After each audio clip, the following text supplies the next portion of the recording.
Welcome to Crime Soup Podcast. I'm your host, Kaylee Carter. And I'm Hannah. And this week we'll be discussing the oldest unsolved murder from Burlington, Vermont. This is the story of Rita Patricia Curran.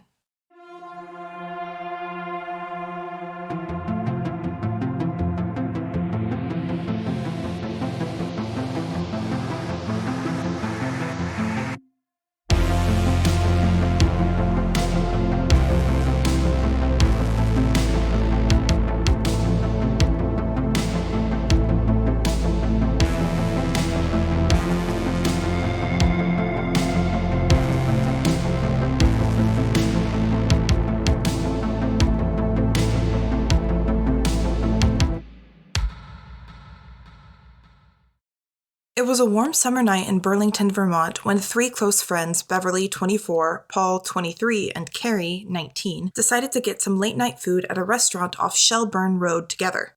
Beverly left her apartment about 11 o'clock p.m., leaving her roommate Rita home alone. Rita and Beverly weren't really close friends despite being roommates. Rita had only moved into the three-story Victorian house the month before and was only staying for the summer. In fact, they had just recently gotten into a disagreement because Rita didn't feel comfortable when her roommates had overnight male guests. The friend Beverly was meeting up with that night was actually their third roommate, Carrie. As Beverly left the house that night, Rita was just getting ready for bed.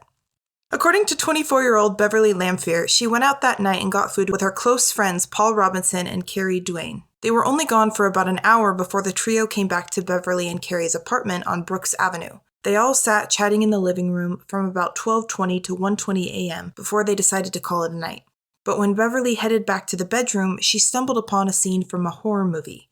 Her roommate, Rita, lying on the bedroom floor, face up, her face and head badly beaten, and her underwear had been ripped off her body. She didn't appear to be breathing. Police and EMTs arrived within minutes, but it was too late. Rita had been dead for about an hour before Beverly had found her. An intensive investigation began immediately, with police interviewing both roommates, their friend Paul, Rita's family, her employers, and her close friends. What they learned about Rita made the motive for this murder even more unclear.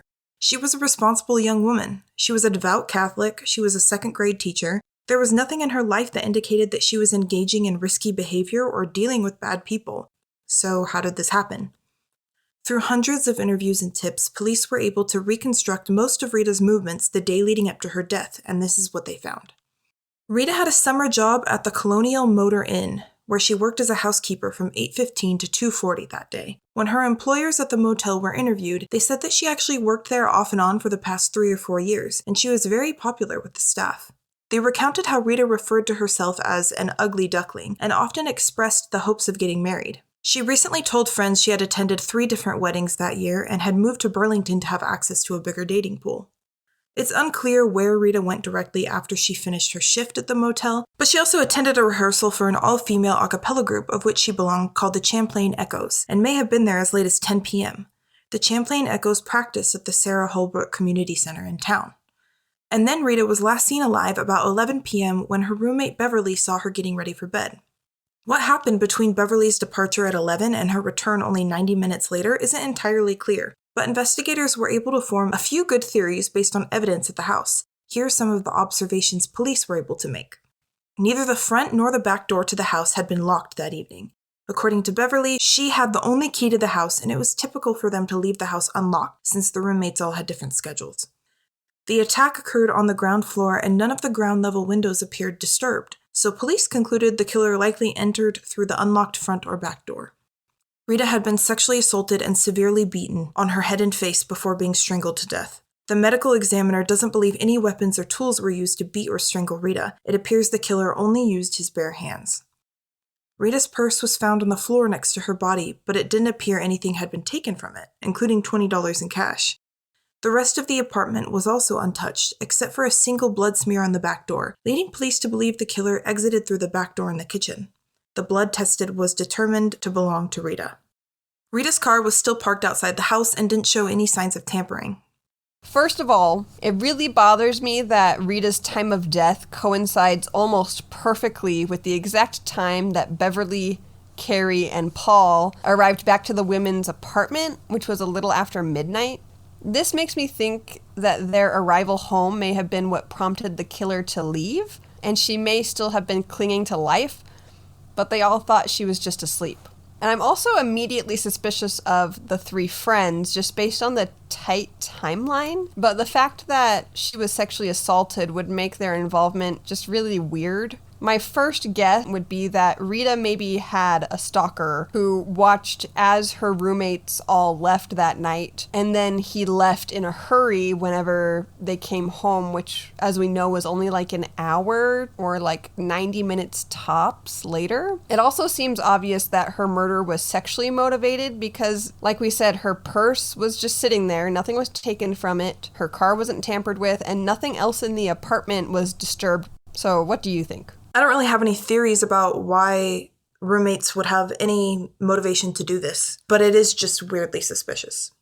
The only thing we know that they were like in disagreement recently, that Rita recently got into an argument or like a disagreement with her roommates because I guess they were bringing men over to the apartment overnight and it made her uncomfortable. We know that she was a pretty devout Roman Catholic, and this is supposed to be just like a female housing unit, but I just don't see how that would lead to something as dramatic as a violent murder and sexual assault. Exactly. But we know that they weren't on super great terms. And actually, according to Rita's mother, her mother said that the disagreement was so bad between her roommates that Rita was actually planning on moving out in the next few days. Whoa. Yeah. So, like, she had only been there a month. She was leaving in a few days. So the fact that she gets murdered specifically at this time, I don't know if it's just a freak coincidence or if it matters. I just, if she was moving out, I think that would be a good thing for the roommates, right? Why would they care? If she was canceling on a contract and they were... But then she'd be dead anyway. Losing out on money or something. Like, she wouldn't be able to pay rent if she was dead. Just statistically, the most likely person to murder her would be someone close to her, and the most obvious suspects would be these three people, but just based on the other details of the case, I don't think it was them.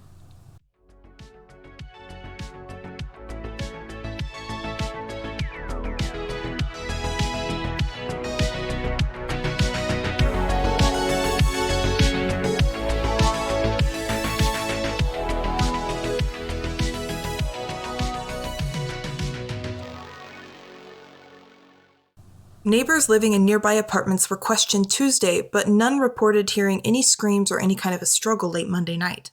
According to Rita's close friends and family, she hadn't been dating anyone steadily, but she did have one man she dated off and on that police questioned, but have never named as a suspect. In addition to her summer job at the motel, Rita was also a devout Roman Catholic and taught a religion class at her church in Milton, about 20 miles away. She sang in an all-female a cappella group, as previously mentioned. She was a member of the Milton Women's Club, and she enrolled in a language arts workshop at UVM. Despite copious tips provided by Rita's family and friends, there didn't appear to be any clear suspect or motives to kill her. Her coworkers loved her, her employers testified to her work ethic and agreeableness. No one understood why she had been targeted. Despite extremely rapid growth by the city over the previous few years, attacks like this were practically unheard of. Area residents were understandably shocked. On Wednesday, all known males in the Burlington area with past records of sex offenses were questioned by police, but no suspects were named. However, police were investigating the possible connection to a 20-year-old woman who had been sexually assaulted in her bed at her Pine Street apartment on July 11th, only 9 days before someone attacked Rita.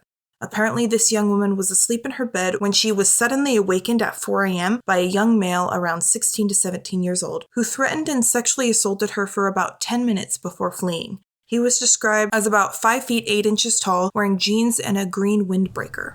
Yeah, I want to talk about this. Okay, so this first attack that police think might be possibly linked to Rita's, I agree. It seems really, really similar because it's the same type of victim, which is a young woman. It's the same time frame, like late at night when they were sleeping. It's the same setting, which is the victim's bedroom. She was in her bed. Except the only thing that bothers me is that this was only 9 days before Rita was murdered.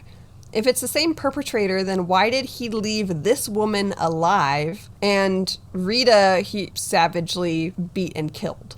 Okay, so I absolutely agree. I think this is connected. But remember when we were talking about, in the Kansas City Strangler episode, when we were talking about how I specifically said there are like type A serial killers and type B serial killers. And the type A serial killers are really easy to track because they have methods, they have really easy to see MOs, they follow certain rules and protocols that they set for themselves. And it's easy to track and see after a certain period of time. But either younger or newer serial killers or type B serial killers that are just more chaotic in general, they don't have strict rules and policies they follow that they set themselves, are going to be really hard to track. And especially if we think the perpetrator was a child, a 16, 17-year-old boy, definitely I think his methods are going to be much more inconsistent and probably have more to do with opportunity than anything. So it's possible that Rita put up more of a fight and so he fought her back. Maybe this victim, the one that was attacked 9 days before Rita, didn't put up a fight. And so he didn't beat her up, you know? He assaulted her and left. Like it was, I don't even know. But that's the first thing that comes to mind. It makes me think that his main motive isn't the violence. It isn't like the beating. It isn't the strangulation. That those things are a means to an end, that he felt like he had to kill her. Because with the other woman, it sounds like, did he even strike her?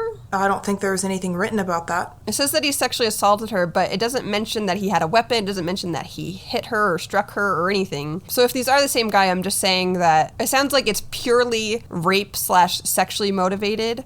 Yes. And that the violence was a means to an end. Because there is a difference. Like, there are some killers who, like, the violence, like the striking or the cutting or whatever they're doing, the strangulation is part of it for them. Mm-hmm. Which also might play into the fact that this perpetrator might only be 16 to 17 years old. Mm-hmm. He doesn't know what he's doing. Nope. And then there was another attack only 2 months before Rita's death, wherein a 20-year-old woman was attacked in a parking lot on Cherry Street. According to the victim, she was approached and stopped by a young man who looked to be in his early 20s with dark hair, about 5 feet 7 inches tall, who was wearing a green shirt and dark pants. He threw her onto the pavement but fled when she tried to scream. So 2 months before Rita's death, there was a different attack, and this one just has a lot more dissimilarities because this wasn't in someone's bedroom. This was a guy he was attacking a woman in a parking lot. His physical description theoretically could match the other guy because I think he was also described as like looking young, and he was wearing a green shirt and he was on the shorter end. But this guy, what did he do? He just threw her to the ground? Yeah, he threw her on the ground and didn't get to do anything because the victim screamed, and so he ran off. Yeah, so it's possible that this was the same guy, but since this is 2 months prior, he just hadn't gotten to the point where he was actually breaking and entering. He was just loafing around on the street. And by the time he murdered Rita, he had gotten brave enough or done this enough times that he felt either confident in what he was doing or he panicked, and that's why he killed Rita. Yeah, so it wouldn't even surprise me if this is the same guy and he's just changed his MO and he's escalated, and he just started by assaulting women on the street, and then later he got the idea to actually like follow them home or like stalk them. I do think it's interesting that all it took was a scream for this guy to run off. It makes sense that he would feel more vulnerable out on the street and then immediately switch to finding women in their rooms, in their homes, because it feels less vulnerable for him. It feels more safe, like he can get away with it. You're in an enclosed space. So that makes sense to me that he would switch. There was also a knife attack about 9 months before this, where a 23-year-old woman named Judith Brown was attacked with a knife at her apartment on Pearl Street, October 22nd. She was rushed to the hospital after an unknown man entered her bedroom through a porch window and slashed her abdomen 3 times with a knife. As she screamed for help, the man fled and dropped the pocket knife. This incident happened only 3 blocks from where Rita Curran was attacked and killed. Who else is going through people's windows in this small town, right? This makes me think that it was him. Why did he immediately go for murder? Why did he immediately try to hurt her if this was sexually motivated?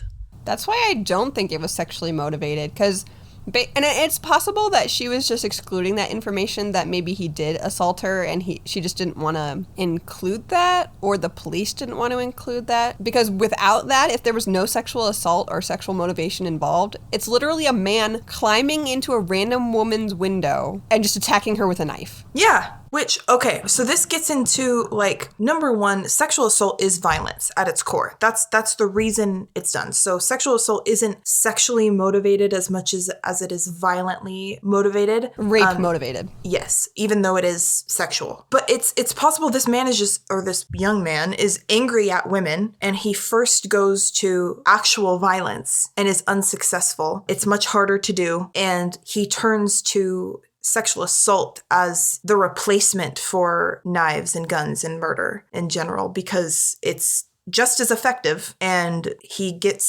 discovers he gets what he wants out of it. So you think if this is the same guy, that it's not about, like, the MO doesn't matter, it's just, like, bare bones about just hurting women? Yeah, that's what sexual assault is at its core. So theoretically, if this is the same guy, then in order, from what we know, if this knife attack, which happened 9 months before, is him, he started by crawling in a woman's window, slashing her with a knife, she screams, he leaves.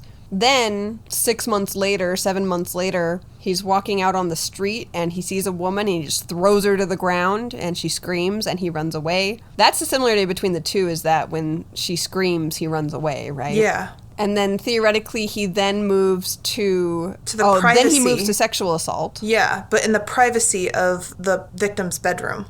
In the victim's bedroom, and then possibly moved on to Rita, where he broke in and sexually assaulted her, beat her, and strangled her. Mm-hmm. I mean, it's possible. It could be all the same guy. I think it tracks with some other perpetrators that we've studied in the past, where there are big gaps in time after his first attack, where, especially if he is young, if he's in his early 20s or even 16 or 17, like one of the victims claimed, it's possible that after his first attack, there was a long cooling off period before he decided to try again, maybe because he was still high off of that first attack, or he was scared and was waiting to see if the police were going to find him before he tried and did it again. Or maybe there's large gaps in between because it's triggered by something that's going on in his personal life, or he was in jail.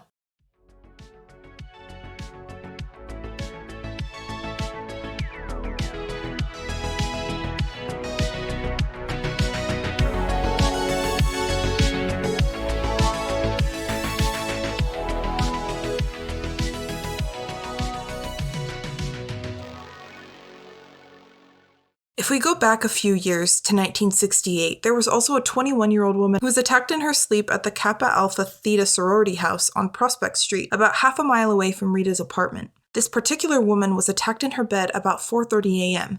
The attacker entered through an unlocked cellar door and struck her several times with a blunt instrument. He was seen running from the sorority house, but nobody was able to get a good description of him. How do you say that? Kappa Alpha Theta? Dude, I don't know. Theta? Every time I read a sorority or fraternity's name, I know I'm doing it wrong. That's how you know that we are not classy, because we can't pronounce sorority. My parents never paid for a goddamn sorority house. So I could get bullied by other women in there. You gotta pay extra for that. Yeah, I got bullied the old-fashioned way for free. I'm going to purposefully mispronounce the names of all Greek fraternities and sororities, just on purpose. Yeah, on principle. Because they don't deserve to be taken seriously. No, yeah, exactly. Okay, do you think that this sorority house attack is linked? Because this is, like, 3 years before. Okay, I think it is, and I think that if this is, then absolutely the knife one that we just discussed is also related. It's the same perpetrator. Because this guy also used a knife? It's the same thing. Like, he broke in her house. Oh, wait, no, this guy didn't use a knife, did he? No, he hit her with a blunt instrument. He broke in, he hurt her, and then left. So either there's two separate people, and I think whoever did this also did the knife attack that we just talked about. So maybe it's just two separate perps, but maybe not. Maybe it's the same guy. I guess I just don't know, how common is this? Like, we're hearing about it, and obviously it's shocking, and when we hear that a man broke into a woman's house and attacked her, that it's just alarming. I really would love to know how common it is, though, in especially this time period, in a college town. How common is it for random men to attack women in their sleep? You know? What are the odds? I want to look at what the actual odds are, like the stats of what are the odds that there are two different men in this time period who are breaking into homes and attacking the same demographic of women. Because if it's strangely common and I just don't know that, then it's possible that there's 10 of these guys running around just breaking into people's houses, and, I don't know. But here's another thought. This particular attack in the sorority house was 1968. Rita's attack was in 1971. What year was Ted Bundy finally, in the news? When were his attacks being broadcasted? Do you know? Is it possible that he started a trend? In October 2nd, 1975, Bundy is selected from a police lineup, and then March 1st, 1976, Bundy is convicted. But when was, his first proven murder wasn't until 74. So he wasn't even in the news or anything, because I was wondering maybe his attacks were being broadcasted and it was affecting other perpetrators and maybe copycats, but this was a few years before Bundy even made the news. I think it's interesting that one of the commonalities between all of these cases is that as soon as the woman screams, he runs off. Is that indicative of the same killer, or is that just common between perpetrators that the woman screams, I'm gone? I don't know. I guess we should test it out, Kaylee. I am not sacrificing myself for science. You and me, I'm just taking Kaylee out don't worry, Kaylee, this is a normal walk on the town, but really I'm using you as bait. I'm the size of a football player. They would have to... This would have to be a huge man, or at least just a really brave man, to kidnap me off of a public street. Just picks you up, runs. I think I would be too shocked to say anything at that point. I'd be like, damn. Sir. Unhand me immediately. I am large. I've never been picked up like this before. It's like those pictures of those really big cats, and then someone picks it up and they're like, how did you do this? That's exactly what... Shocked and appalled for too long, and that would be the cause of my death, because I wouldn't fight back, because I'd just be in shock. How do? For 3 to 5 business days. Yeah, how do? He throws me in the back of the car, tied up, and I'm like, remember when you just picked me up off the side of the road? That was crazy. Send your workout routine, cause damn. I will say this. I feel like it is very often that when I'm researching kidnapping cases, the woman is very small. Yeah. I'll be reading about cases and I'm like, well, no shit, you were 100 pounds. Of course he picked you up and threw you in a car. I know I am harassed on the street constantly, okay, when I go out in public. But I generally don't feel like somebody is going to throw me in their car. Unless it's a van and there's multiple men. That's something that could absolutely happen. But even then, I feel like they would go after a smaller woman than me. I'm 5'9". The most... Football player's shoulders. They're scoping you out with binoculars nah, she looks like she'd be too much trouble. That one's a fucking tree. We're not trying to shove her in the car. The most vulnerable I ever felt was when I was pregnant. Yeah, I bet. Which you would think it'd be hard to kidnap a pregnant woman because they are large, but you can't fight back. I had legitimately was scared just to go on a walk at the park because I was completely defenseless. I already am kind of small and weak just in general, especially compared to a grown man. Mm-hmm. But then when you add in that I've been basically on bed rest for months and all of my muscle is atrophied and I've got this big old belly. I can't run. Mm-hmm. I can't, I have no muscle. It would take zero effort for someone to kidnap me when I was 7, 8, close to 9 months pregnant. Mm-hmm. They would just have going to out in public, I was putting myself in such a vulnerable position. Yeah, they just have to gently lead you to the car and sit you down at that point. Yeah. My balance was not great. My center of gravity was way off. Basically just a giant gumball machine. Gumball machine? Are you distributing gumballs? No, it's got that globe on top, It's really top heavy. You give it a push, it'll just topple right over. Okay, that makes sense. You wear really heavy shoes. Builds your leg muscles. I was already having horrible leg cramps. I don't think wearing 10-pound shoes would have been great. I just wouldn't have gone anywhere. Just stay at home. And if you fall wrong way, you're screwed, because... Okay, imagine the look on a kidnapper's face, though, when they think they've got an easy target. They go to lift up a lady, and she's wearing, like, lead shoes, and they're like, what the fuck? What the actual fuck? Steve, you picked this lady? She's crazy. She's wearing lead shoes. And if you've been wearing them for a while, theoretically, your leg muscles are fucking amazing. Ripped. So you swing your leg up and smack that bitch in the face with your lead shoes, it's over. You're a free woman. You know what? I'm starting a Shark Tank for women. I would watch that episode. Lead shoes. Workout. I would and watch that keep episode yourself just to safe. see the look on the sharks' faces. Until you prove that they work when you roundhouse kicked them to the face. Exactly. Your opening line is like, you see this pregnant woman? You want to kidnap her, right? They're Wrong. like, no. They're like, security? Who let this nut job in here? I let myself in with my steel shoes. What were we even talking about? I don't remember. I don't remember at all, actually. We were talking about kidnapping, and then I blanked. And here we are. But yeah, I think it would take a SWAT team to kidnap me, and so I think I'm less of a target because of that. I don't think it's totally off the table, but I think it's definitely less likely.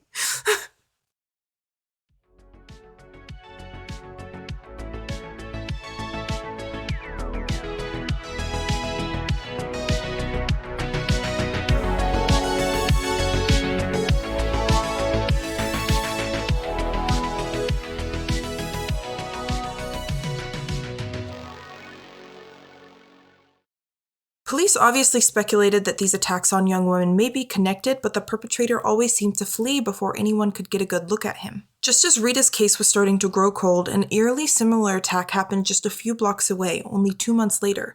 A 21-year-old woman was attacked in her bed around 3 a.m. on September 30th after an unknown man apparently climbed onto her roof and entered through a bathroom window. The woman awoke to find a man on top of her, so she screamed and struggled as he struck her in the head several times. 2 of her roommates heard the struggle and ran to her aid. The man fled the apartment through a rear door, but no one was able to provide a physical description of him. According to police, there were 5 different incidents in just the 1 month immediately after Rita's death that seemed like potential links, mostly of young women being attacked either in their bedrooms or on the streets around Burlington. One of the most unsettling discoveries during the police's investigation, however, was that Rita Curran had been receiving mysterious phone calls late at night, usually heavy breathing and silence, and had expressed concern about this to her friends. In the days and months following the murder, reports of threatening phone calls to single young women flooded in, and multiple women reported late-night intruders who fled when they screamed. So we discover that Rita had been receiving late-night creepy phone calls. Yeah. Which... gross. Yes. Why is that a thing? Especially since it specifically stated that usually the person on the other end was either silent or there was just heavy breathing? What does that mean? Am I just naive? Why is there heavy breathing? Is he masturbating? That's the thing. That's what I'm wondering. Yeah, because that's a thing. Like, I know that that's a thing. Like, I've heard of men who they call, not even like sex hotlines, but just regular hotlines with unsuspecting women on the other end, and they do shit like that. Yep. One time when I worked as a receptionist, I was pretty sure that was happening. You got a phone call, you answered it, and there was breathing? No, it was a guy trying to talk to me, keeping me on the phone, but I could tell that he was masturbating, and he was breathing heavily as well. No! Yeah. And I didn't know who it was. Like, and they called back, I think it happened once, and then it didn't happen again for like a couple weeks, and then it happened again. And I don't remember what I said, but I said something to him because I was pissed, and he never called back after that. But I don't remember what I said. That's so gross. I'm sorry. So I think I dwelled on this a lot longer than most people probably would because that's my brain. Because when I first read the story, just the first time through, I was like, yada, yada, yada. Okay, he was calling women late at night. You know, that's a typical trope. Like, we've heard of that happening before. The Golden State Killer, I think he did something similar where he would call victims. But I took it one step further because I really wanted to break this case down and see if there were any kind of clues that would lead us to who this might be. So I was thinking, like, okay, just because you have a phone book doesn't mean that you can know who you're calling. if that makes sense. Like, we know that all of the victims were like young, early 20s women. So how was he able to target this specific demographic? He had to have been using something other than a phone book. Like, he had to have some sort of other resource. Because if you just have a phone book in your house and flip through it, you can find women's names, but what are the odds that you're going to always get women who are the same age demographic? And then later we know that several of these women were attacked in their beds. So he not only knows their phone number, but he also probably knows their name and their address. So I posed this question on Twitter and I got a lot of really good responses. So shout out to all of our Twitter followers because I couldn't have done this without you. You gave me a ton of great insight and information. Some of the information that people provided to me was that, one, several people said it could have been someone who worked for the telephone company, someone who's like a telephone engineer, a telephone operator, that kind of thing. Another theory that several people put out was that if you worked in like as an EMT or a police officer at this time, I guess those professionals had access to what was called like basically a reverse phone book where you could just put in an address and it would tell you who lived there and what their phone number was. And I guess police officers have access to this, which also kind of reminds me of the Golden State Killer, who was also a police officer. So if these women had a stalker and he knew where they lived and he had access to one of these reverse phone directories, he could just input their address and it would tell him who lived there and what their phone number was.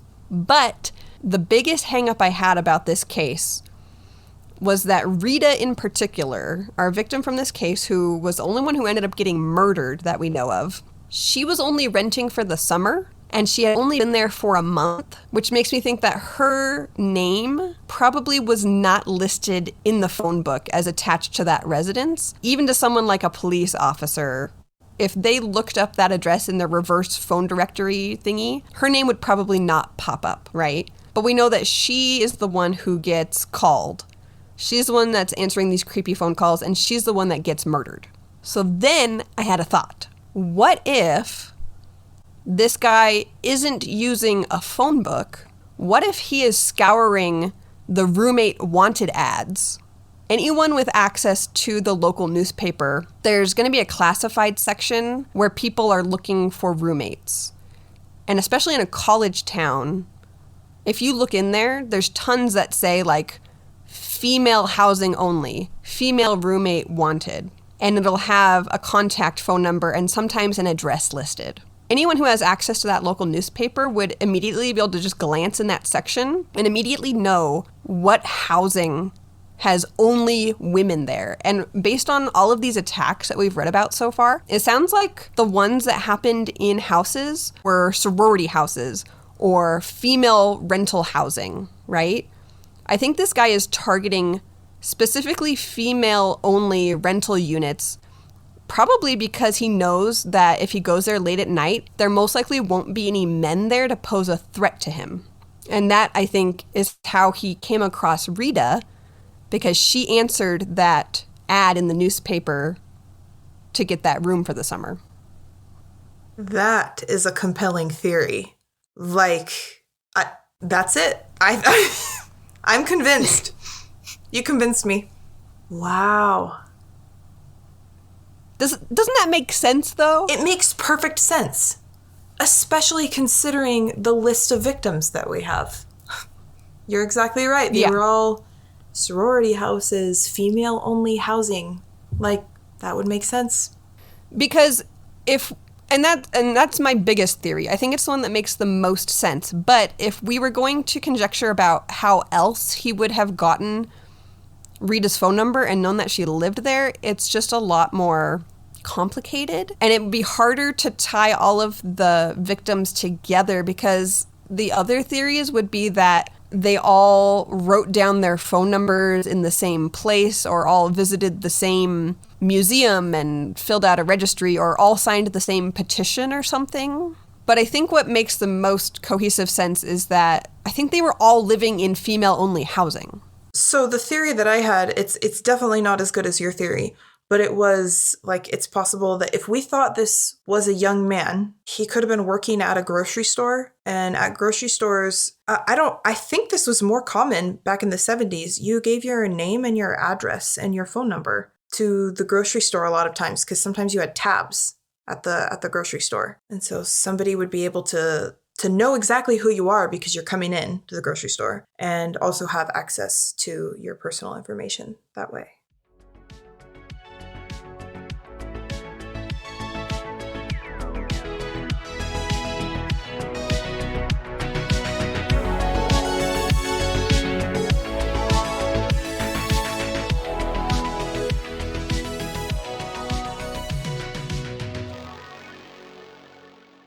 In July 1979, the Burlington Free Press reported that of the 4 major suspects from the early investigation, 2 had already died, and 2 were in prison on murder charges, which bore no resemblance to the Curran murder. Mary Curran, Rita's mother, said she believed that there had been a cover-up of some kind. She said, "We felt a lot more could have been done, but wasn't for political reasons." According to one source close to the family, police suspected the son of a prominent judge but did not have enough evidence to charge a high-profile member of the community's son with the crime, and instead his family put him in a mental institution. He's probably still alive. He's probably still around. Probably is. We gonna find you. I want to fuck this man up. We're gonna use you as bait, Kaylee, but it's gonna be a bait and switch. He comes after you, and then you uppercut. With my brass knuckles. And your lead shoes. And my lead shoes, bitch! Why is this woman made of so many metals? 'Cause she's angry. And just like many unsolved murders of the 1970s, there was also speculation about Ted Bundy. While it may seem completely out of left field, it was a known fact that Ted Bundy was actually born in Burlington, Vermont. In fact, crime author Ann Rule theorized that Bundy may have traveled to Vermont in the summer of 1971 and killed Rita Curran in a fit of rage over feelings of his own illegitimate birth. However, there isn't actually any proof to back up this claim, and Ted Bundy himself denied killing anyone in Vermont. And strangely enough, there's another unsolved murder in Burlington, Vermont. Also a young woman, who was also a schoolteacher, who was killed on Rita's same street only 10 houses down, 10 years later. Her name was Angela Belisle, and her case remains unsolved. She was found dead from gunshot wounds to her head, lying in her driveway January 1981. She had just gone through a divorce the year before and left behind 3 young children. In 2019, in a letter between Chief of Police Brandon Del Pozo and Mayor Weinberger, Del Pozo recounted his various accomplishments during his career in the police force, but specifically stated, "One of my regrets is that we were never able to arrest the killer of Rita Curran, who was murdered in Burlington in 1971. We still think about her short life, and we owe her memory." Thanks for tuning into this week's episode of Crime Soup. Be sure to find us on social media and let us know your thoughts on this case. You can find us on Instagram and Twitter at crime_soup and on TikTok at Crime Soup Podcast. We also have a cool new website where you can listen to all past episodes and even buy your own Crime Soup merch. As always, we'll see you next Tuesday. Stay safe and bon appetit.